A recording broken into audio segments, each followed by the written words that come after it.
This is part one of an interview with Jacobe.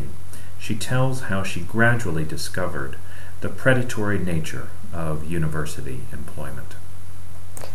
I teach in an almost all part-time faculty program.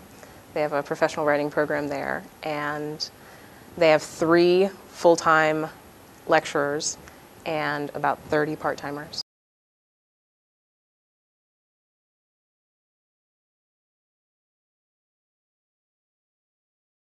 I teach 3-3 or 4-4 a year, so 6 or 8, somewhere in that arena, which is truly full-time teaching. This fall I taught 4 classes. I had 104 students. I am almost 30 years old and I've never made $30,000, always less than that. I think the highest I ever made in an annual year was $27,500. Some of them have law degrees, some of them have masters in science, writing, you name it, they've got it. EDDs, some of them have PhDs. We have a PhD in Renaissance Lit. So folks from all over gathered together. Well, when I lived by myself, I lived in a tiny studio apartment. 2/3 of my income went to rent and utilities. And I had a few $100s left to put gas in my car when I needed to drive it, and to buy groceries with coupons clipped on Sundays. He left academia. He would have been a historian. And he pays 2/3 of our rent, and I pay the other 1/3. And then we split the household bills. And I don't have a car payment. I have the car my dad gave me many years ago. And you know, my loans are still deferred. When he finished, he tells this story. There was one job in his field, and he knew several other people in his field finishing at his institution and others. And he said, okay, no. And he'd already settled in Washington and was working while writing his dissertation.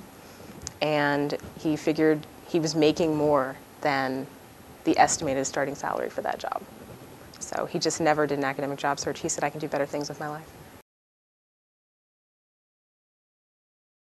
My first contingent faculty job was at American University, which is where I did my MFA. And I also had, well, I had a part-time administrative job outside of the university, and I had a part-time administrative job in the university. So it was 20 hours a week for the university, 1 or 2 classes a semester, and 20 hours a week outside the university, on top of coursework. So it was a lot of work. To myself, how can you expect these people to do this way? How can you expect people to spend 1/3 of the tiny bit of money you pay them providing supplies to their students, when people who make vastly more money don't have to do that? And the concern was that expensive things like pens were in the supply room, and they didn't want to give adjuncts keys to that. And, you know, adjuncts are only temporary labor, and they might not be around next semester, so how would you get the key back? And what if they came and took your pens?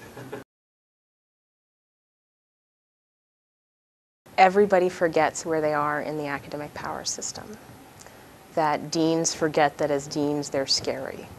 And department chairs forget that they have to be bosses, but they also have to be colleagues and human beings. And tenure-line faculty forget that there are people who aren't like them, standing shoulder to shoulder doing the same work. And full-time contingent faculty forget that they're not the tenure-line assistant professor whose office is 2 doors down the hall. And they don't have the same job security, they don't have the same institutional commitment. And part-time faculty forget that most of the other people in the department don't even know their names.